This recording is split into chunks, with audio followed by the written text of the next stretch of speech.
everyone. I hope you all are doing amazing today. So, this is that time of the year where so many Scrum Masters are really not sure on how to handle the holiday situation.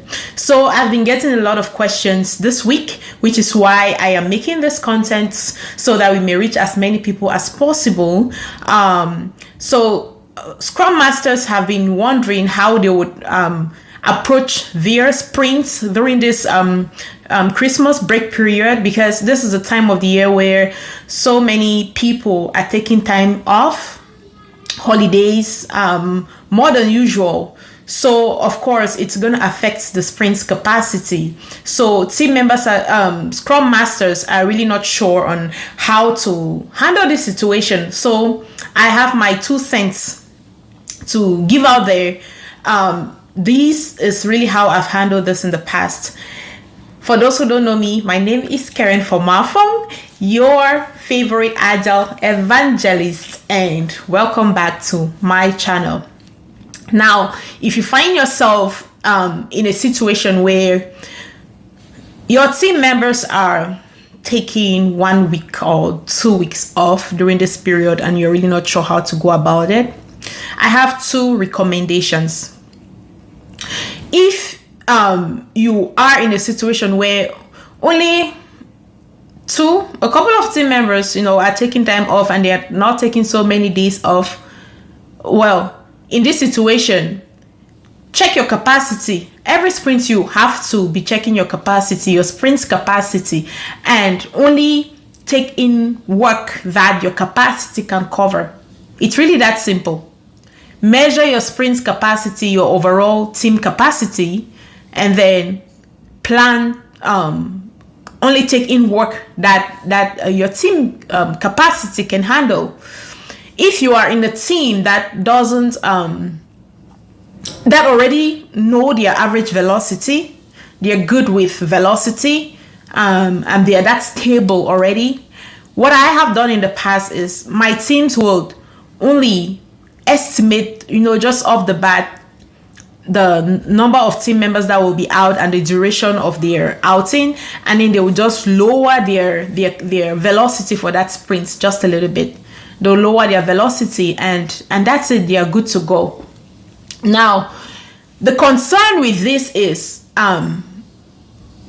you may also be in a team where most people are taking off, and then it affects the ability for your team to achieve a done increment at the end of the sprint with the number of team members that will be left that are not taking time off.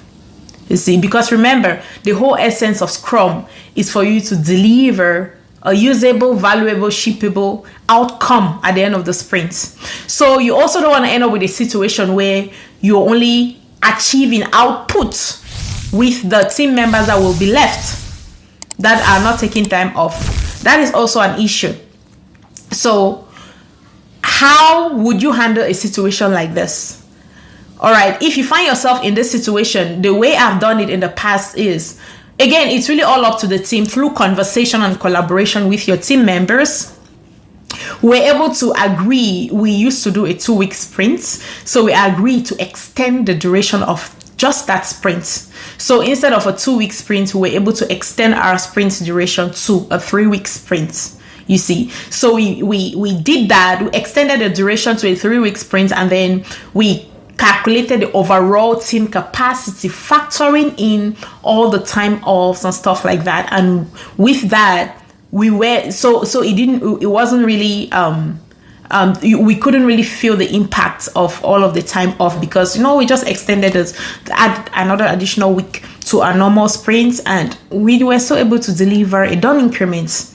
So that is really how I have handled the situation in the past. So overall, just to recap what I have said, well, if your team members, just a few of them are taking time off, and the skills that are left are still able to give your team a done increment at the end of the sprint, then all you have to do is just check your capacity, your overall capacity for that sprint, and then plan based on the capacity available.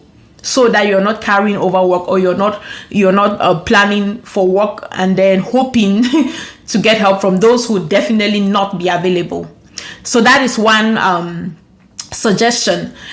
On the other hand, if you are in a team where most of your team members are going to be out, and it affects your ability to, the team members that will be left will not be able to deliver a done increment at the end of the sprint, because your skills, the cross functionality in your team has been affected.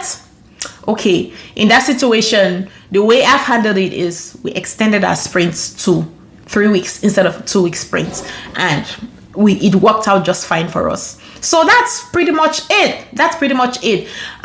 Again, I hope this content was helpful. As always, I'm curious to hear how other Agile practitioners have handled this situation, or are planning to handle this situation, as we have Christmas coming up, in a couple of weeks from now, and the New Year. So leverage that comment section and post your thoughts on how you have handled this situation, so that we all can continuously learn and grow in this beautiful Agile space. So if you're looking to learn more about our programs, what we offer, please go to the description box. You see our contact information. Visit our website and learn more about our Agile coaching programs, training programs. We offer different programs, that will definitely be very helpful to you to jumpstart your Agile career. That is, if you're an aspiring Agile practitioner, or if you're already in the job market, you're just struggling on how to break even,